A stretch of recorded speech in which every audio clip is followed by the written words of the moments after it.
شب برات کے متعلق سب سے زیادہ گردش کرنے والا جو سوال ہے وہ یہ ہے کہ کیا اس رات کو گھر میں روحیں آیا کرتی ہیں، اور وہ روحیں جو ہیں وہ مسلمانوں سے آ کر کے مغفرت کی دعا کا مطالبہ کیا کرتی ہیں۔ شعبان المعظم کی 15ویں رات کو ہم لوگ شب برات کے نام سے جانتے ہیں۔ عام طور سے شب برات کا جو ایک کنسیپٹ ہے ہمارے دماغ کے اندر، وہ یہ ہے کہ اس رات میں حلوے بنانا زیادہ ضروری ہے، یا پھر اس رات کو اگر کوئی شخص نہاتا ہے تو اس کا سر ہلا کرتا ہے، اور اس کو نہ نہانا چاہیے، نہ یہ کرنا چاہیے، نہ وہ کرنا چاہیے۔ اور باقاعدہ کچھ عرصے پہلے تک تو یہ چیز بھی لوگوں میں مروج تھی کہ لوگ اس رات میں آتش بازیاں کیا کرتے تھے، حالانکہ اسلام کے اندر آتش بازی، کھیل تماشوں کا کوئی کانسیپٹ نہیں ہے۔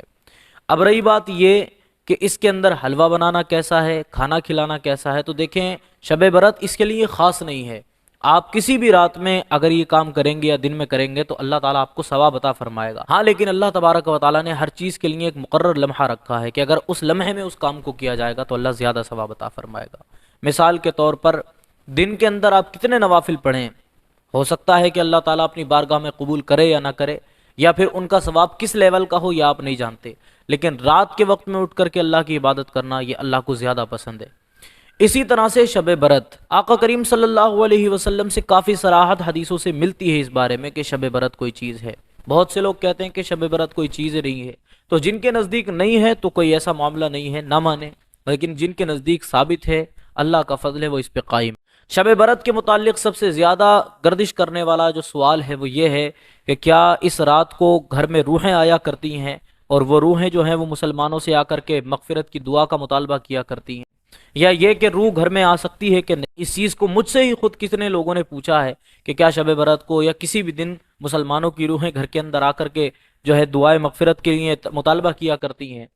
تو میں نے کافی کچھ تحقیق کی اس متعلق، تو مجھے کچھ روایات ایسی ملی ہیں جن سے یہ چیز ثابت ہوتی ہے کہ مومنین کی روحیں جو ہیں اللہ تعالیٰ نے ان کو یہ چھوٹ دے رکھی کہ وہ اپنے گھروں میں آ کر کے دعائے مغفرت کا مطالبہ کریں، یا جہاں چاہیں جا سکتی۔ امام مالک رضی اللہ تعالی عنہ کا ایک قول کتاب الاستذکار سے ملتا ہے۔ آپ فرماتے ہیں کہ کافروں کی روحیں تو مقام سجین کے اندر رہیں گی، لیکن اللہ تعالیٰ نے مسلمانوں کی روح کو یہ اتھارٹی، یہ پاور دی ہے کہ وہ جہاں چاہیں جا سکتی۔ اور ایک حدیث پاک سے بھی پتہ چلا، اللہ کے رسول فرماتے ہیں کہ جب مسلمان شخص مر جایا کرتا ہے تو اللہ تعالیٰ اس کی راستے کو اس طرح کھول دیا کرتا ہے کہ وہ جہاں چاہے جا سکتا ہے۔ سیدی اعلیٰ حضرت رضی اللہ تعالی عنہ سے کئی چیزیں یہ ثابت ہوئی ہیں کہ جن سے آپ نے ذکر فرمایا ہے ان چیزوں کو، کہ روحیں مسلمانوں کی گھر آیا کرتی ہیں۔ خاص طور سے شب جمعہ کا اس کے اندر ذکر ہے، یعنی جمعرات کے دن کا، اور کئی دنوں کا ذکر ہے جس کے اندر شب برات بھی داخل ہے، کہ وہ مسلمانوں کی روحیں مسلمانوں کے گھر آتی ہیں اور پھر اپنے گھر والوں سے استغفار کا مطالبہ کیا کرتی ہیں۔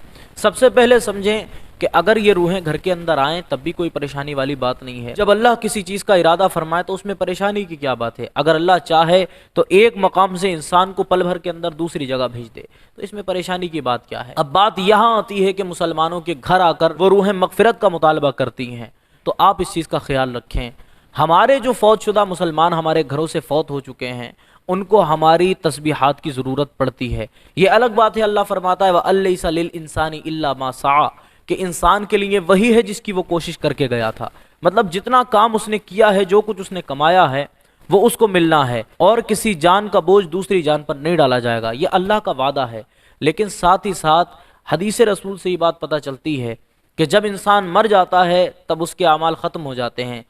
اور پھر تین چیزیں باقی رہتی ہیں۔ بخاری کی حدیث ہے، لیکن اللہ کے رسول نے تیسری چیز کے بارے میں فرمایا، وہ تیسری چیز یہ ہے کہ جب کوئی شخص مرے اور کوئی نیک اولاد چھوڑ کے جائے اور وہ اس کے لیے دعائیں کرے تو اللہ تعالیٰ اس کی دعا کے بدلے میں اس کے باپ کے گناہوں کو معاف کیا کرتا ہے۔ تو اس چیز سے ہمیں پتہ چلتا ہے کہ ایصال ثواب کی حقیقت ہے۔ اگر روحیں گھر آئیں اور آ کر کے مطالبہ کریں تو اس میں پریشانی والی کوئی بات نہیں۔